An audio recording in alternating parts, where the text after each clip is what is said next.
Dan saudara, angka kasus COVID-19 yang melonjak di Kota Bandung, Jawa Barat membuat rencana pembelajaran tatap muka terancam gagal. Pelaksana harian Satgas COVID-19 Kota Bandung menekankan pentingnya keselamatan warga saat kasus COVID-19 masih tinggi. Ketua Pelaksana Harian Satgas COVID-19 Kota Bandung mengatakan bisa saja pembelajaran tatap muka yang direncanakan diberlakukan Juli nanti terancam batal diselenggarakan. Emma Sumarna menilai pembatalan bisa saja terjadi bila angka peningkatan kasus COVID-19 di Kota Bandung masih tinggi. Dalam bulan Juni, kasus COVID-19 di Kota Bandung rata-rata mencapai 100 kasus per hari. Hal apapun, kesempatan apapun, ya bahkan nanti saya juga akan memberikan beberapa penekanan kepada lembaga-lembaga pendidikan apabila PTMT ini oleh Pak Wali Kota akan diambil kebijakan iya, bisa saja tidak kan. Ini nggak ada jaminan. Karena nanti kita akan diperhitungkan tentang bagaimana dinamika pandemi yang terjadi. Kalau sekarang ini dinamika pandeminya meningkat, menurut saya tidak mungkin PTMT dilakukan. Jadi ada kemungkinan besar mungkin ya kalau melihat ditunda, ada kemungkinan ditunda kalau pandeminya meningkat. Ya, nah makanya kalau semua ingin mendekati kepada kehidupan normal, ya semua harus mampu mengendalikan diri dan berdisiplin diri, itu kuncinya. Dan saudara, untuk mengetahui informasi terkini terkait dengan rencana pembelajaran tatap muka di Kota Bandung yang terganjal dengan tingginya kasus COVID-19, kita tanyakan pada Kepala Dinas Pendidikan Jawa Barat, ada Bapak Dedi Supandi yang sudah bergabung bersama dengan kami. Selamat siang, Pak Dedi.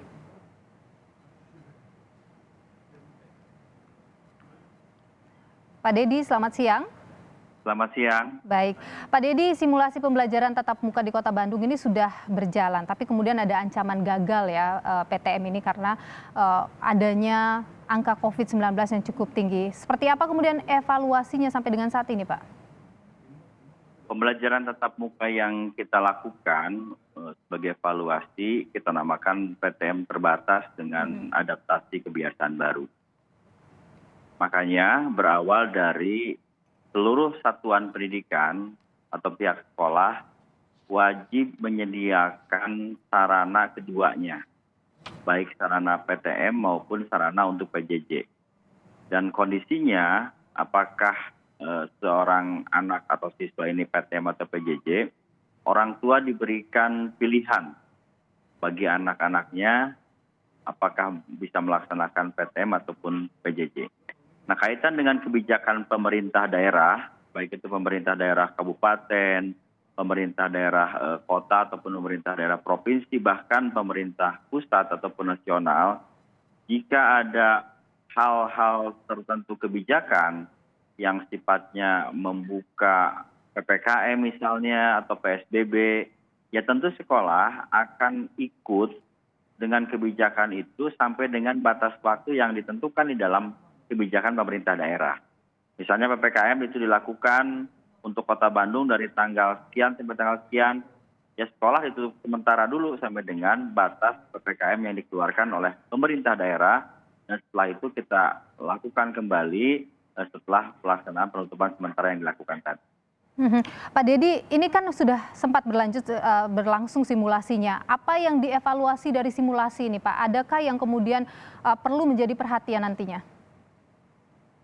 Selama evaluasi, biasanya yang kita lakukan dalam simulasi adalah bagaimana pada saat siswa ini hadir, dipersiapkan sarana protokol kesehatannya, mereka masuk ruang kelas yang tadinya ruang kelas berisi satu kelas 36 orang, sehingga hanya berisi di sekitar 12 orang. Misalnya. Terus setelah itu simulasinya, berapa jam pembelajaran, termasuk juga kita sudah sampaikan bahwa tidak ada jam istirahat dan tidak ada kantin yang buka. Terus ruang masuk ke sekolah dari arah mana, ruang masuk keluar dari arah mana, yang jelas jarak antar siswa itu minimal harus 1,5 meter.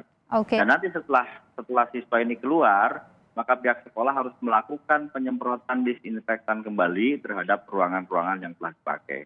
Oke, jadi dari hasil simulasi aman begitulah ya Pak untuk dilakukan PTM? Kalau untuk dari hasil simulasi yang kita pantau, maka kita kan sampaikan pada pihak sekolah, PTM kita siapkan, PJJ pun juga disiapkan. Oke. Yang kita khawatir adalah ada kluster impor cash yang sebetulnya dibawa dari keluarga atau dibawa dari luar yang masuk terbawa ke lingkungan sekolah itu yang. Oke, Pak, terkait dengan vaksinasi terhadap tenaga pengajar, kalau di wilayah Anda, di wilayah Jawa Barat ini, khususnya di Kota Bandung, apakah sudah sesuai target, Pak, untuk vaksinasi ini? Kapan rencananya akan rampung begitu seluruhnya? Khusus Kota Bandung sebetulnya sudah di atas 90 ya.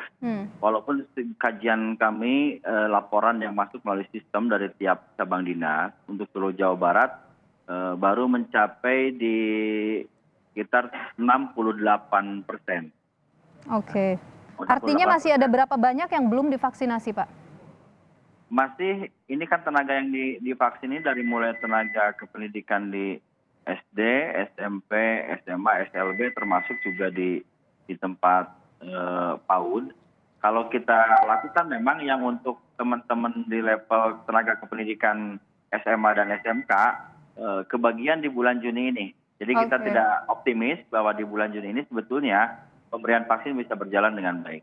Oke, Pak, ada kritikan begitu dari Ombudsman Perwakilan Jawa Barat terkait dengan simulasi PTM di Bandung. Ada tanggapan dari Anda terkait ini?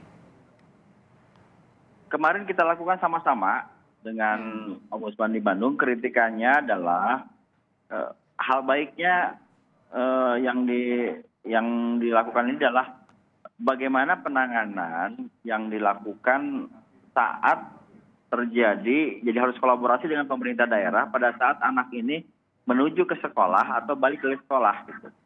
Jadi jangan sampai kita perketat di tingkat sekolah, tetapi komunikasi hubungan kolaborasi dengan pemerintah daerah, misalnya dengan Satpol PP, dengan Dishub, mereka keluar dari lingkungan sekolah, terus menjadi hal-hal baru yang tidak lagi terawasi oleh pemerintah daerah. Apa kemudian yang akan dilakukan, Pak, untuk mengantisipasi ini? Sudah kita lakukan dalam forum diskusi, baik dengan Satpol PP, dengan Dishub, termasuk juga jelas ya dengan Dinas Kesehatan. Jadi memang dalam penanganannya dari mulai keberangkatan siswa sampai kepulangan siswa, termasuk juga itu adalah bagian yang harus kita berbagi tugas antara pemerintah daerah dan satuan pendidikan, termasuk juga dengan dinas pendidikan. Baik, ini jadi penting perhatian Pak, jangan sampai kemudian PTM dilakukan tapi muncul klaster baru, tentunya ini yang tidak kita harapkan. Semua mudah-mudahan bisa mengambil kebijakan dengan bijaksana begitu ya Pak Dedi. Ya, kita harapannya begini, mari kita bersama-sama kepada seluruh warga Jawa Barat untuk memastikan agar anak didik kita memperoleh hak belajarnya dengan aman dan sehat.